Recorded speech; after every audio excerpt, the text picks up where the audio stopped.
Este podcast é uma gentileza do cartório Fujivara 43 3343 46 45, Londrina, Paraná.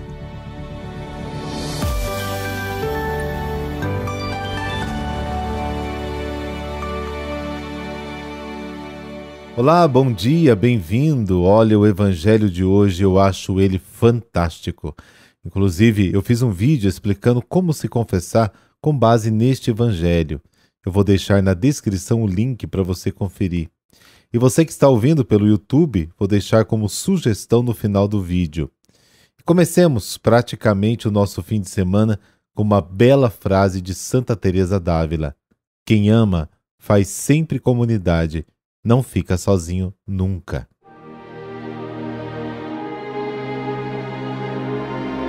O evangelho de hoje é de Marcos, capítulo 2, versículos de 1 a 12.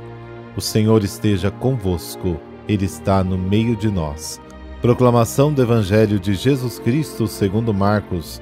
Glória a vós, Senhor. Alguns dias depois, Jesus entrou de novo em Cafarnaum.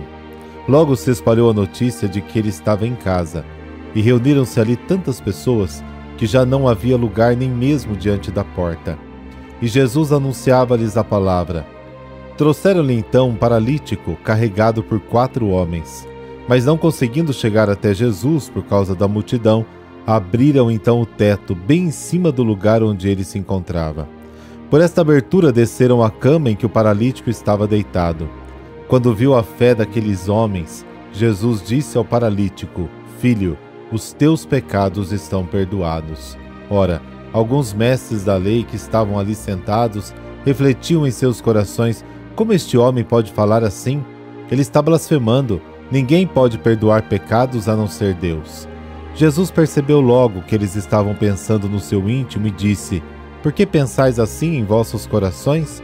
O que é mais fácil, dizer ao paralítico: os teus pecados estão perdoados?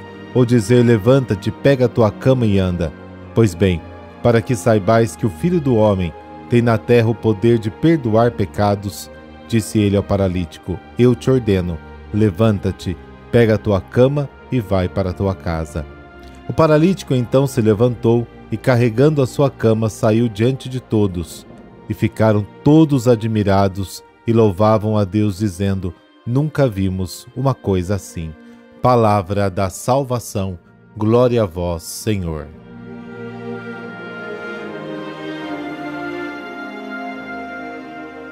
E vamos para os 4 pontos importantes do evangelho de hoje. Primeiro, a solidariedade dos amigos obtém o perdão dos pecados do paralítico. Segundo, Jesus é acusado de blasfêmia pelos mestres da lei. Terceiro, ao curar, Jesus mostra que ele também tem o poder de perdoar os pecados. Quarto, a mensagem do milagre e a reação do povo. Então vamos ao primeiro ponto. A solidariedade dos amigos obtém o perdão dos pecados do paralítico. Jesus está voltando para Cafarnaum. Muitas pessoas se reúnem em frente da casa. Ele acolhe a todos e começa a ensinar.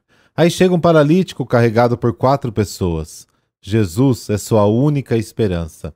Eles não hesitam em subir no telhado e retirar as telhas.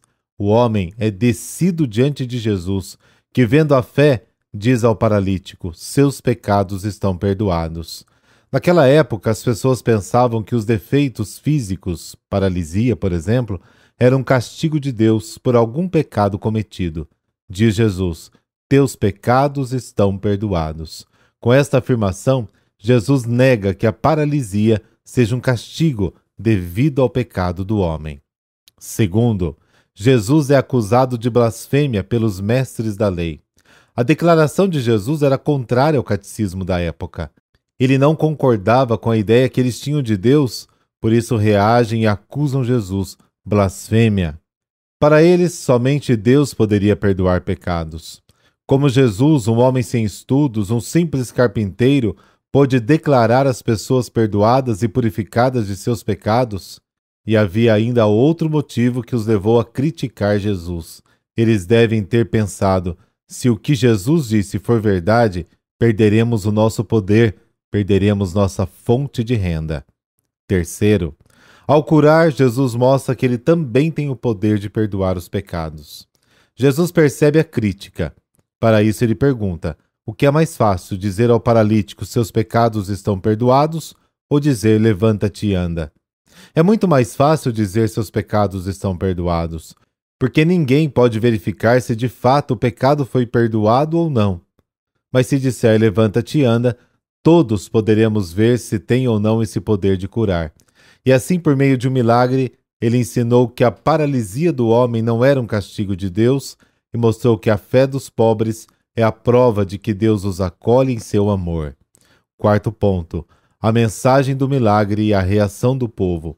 O paralítico se levanta, pega a cama, começa a andar e todos dizem: nunca vimos nada igual.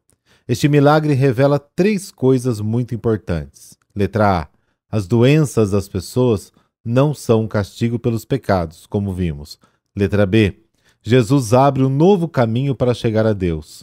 O que o sistema chamado de impureza já não era mais um obstáculo para que as pessoas se aproximassem do Pai.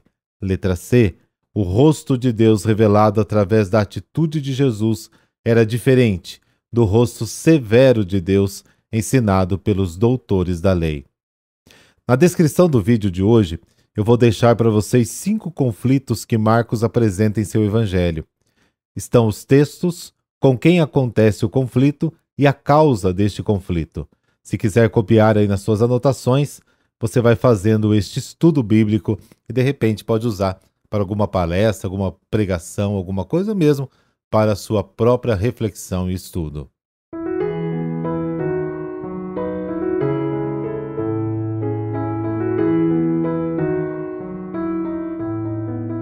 Bem-aventurado Pedro Dondier. Pedro Dondier nasceu no dia 27 de outubro de 1809 no sul da Holanda. Pedro tinha 6 anos de idade quando sua mãe morreu e, diante dessa circunstância, precisou deixar os estudos para ajudar seu pai, já muito idoso, na renda familiar. Por causa de sua saúde frágil e da pobreza, o jovem não conseguia realizar seu sonho, ser padre. Entretanto, Pedro insistia com seu pároco até que conseguiu que o recebessem no seminário diocesano, mas como empregado, não como seminarista. No ano de 1839, o seminário foi visitado pelo prefeito apostólico, buscando ajuda para o seu território de missão, que estava numa situação muito crítica. Apenas Pedro se ofereceu. No dia 5 de junho de 1841, foi ordenado sacerdote. Um ano mais tarde, chegou numa região selvagem, 4 vezes maior que a Holanda. Os primeiros 14 anos foram dedicados à formação dos catequistas, das crianças e às visitas pastorais entre os escravos das fazendas holandesas. Recebeu o encargo da pastoral dos enfermos, dedicando-se especialmente aos leprosos. Foi um homem corajoso, aliviando as dores dos doentes terminais, sem nunca reclamar do apostolado. Em 1865, chegaram os missionários redentoristas, com a missão de continuar os trabalhos de evangelização. Padre Pedro decidiu ficar e pediu seu ingresso na Congregação do Santíssimo Redentor, professando os votos em 1867. No dia 14 de janeiro de 1887, morreu de uma grave enfermidade renal. Pai de amor e de bondade, que escolhestes ao longo dos tempos homens e mulheres para proclamar as maravilhas do vosso amor, servindo os pobres e abandonados, concedei-nos pela intercessão do beato Pedro a paciência e a coragem de vos servir todos os dias da nossa vida. Por Cristo nosso Senhor. Amém. Por intercessão do bem-aventurado Pedro, dessa bênção de Deus Todo-Poderoso, Pai, Filho, Espírito Santo. Amém. Bom final de semana.